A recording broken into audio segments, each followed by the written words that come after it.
बिस्मिल्लाहिर्रहमानिर्रहीम, अस्सलाम वालेकुम। एवन टीवी के न्यूज स्टूडियो से मैं हूं अली शबासी। शामिल करेंगे न्यूज हेडलाइंस।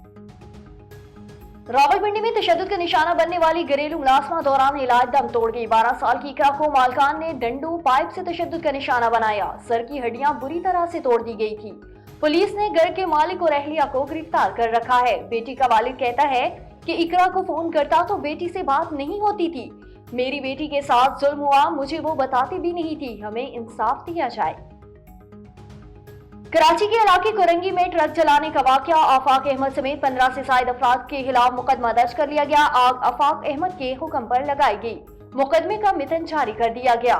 वकील के मुताबिक FIR में गलत बयानी से काम लिया गया। पुलिस ने गुज़श्ता रोज आफाक अहमद समेत 10 अफराद को पुलिस की हिरासत में लिया गया था।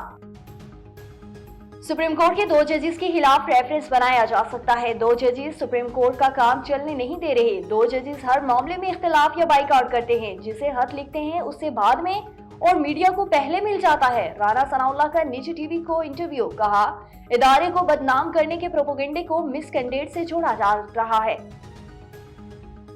महमूद अजगज़ई का अपोजिशन रहनुमाओं के एहसास में शाइया। मशावरती इजलास में मुश्तरका हिकमत अमली पर गौर। अपोजिशन जमातों का ऑल पार्टीज कॉन्फ्रेंस बुलाने पर इत्तफाक। मौजूदा सूरत-ए-हाल में हुकूमत को टफ टाइम देने का भी फैसला। और तुर्क सदर रजब तैयब एर्दोगान आज पाकिस्तान पहुंचेंगे। कारोबारी शख्सियत समेत आला सतह का वफ्द भी हमरा होगा।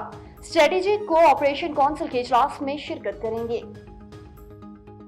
न्यूज स्टूडियो से फिलहाल के लिए इतना ही। मजीद खबरों और अपडेट्स के लिए देखते रहिए A1 TV। A1 TV, सब पे नजर, अंदर की खबर।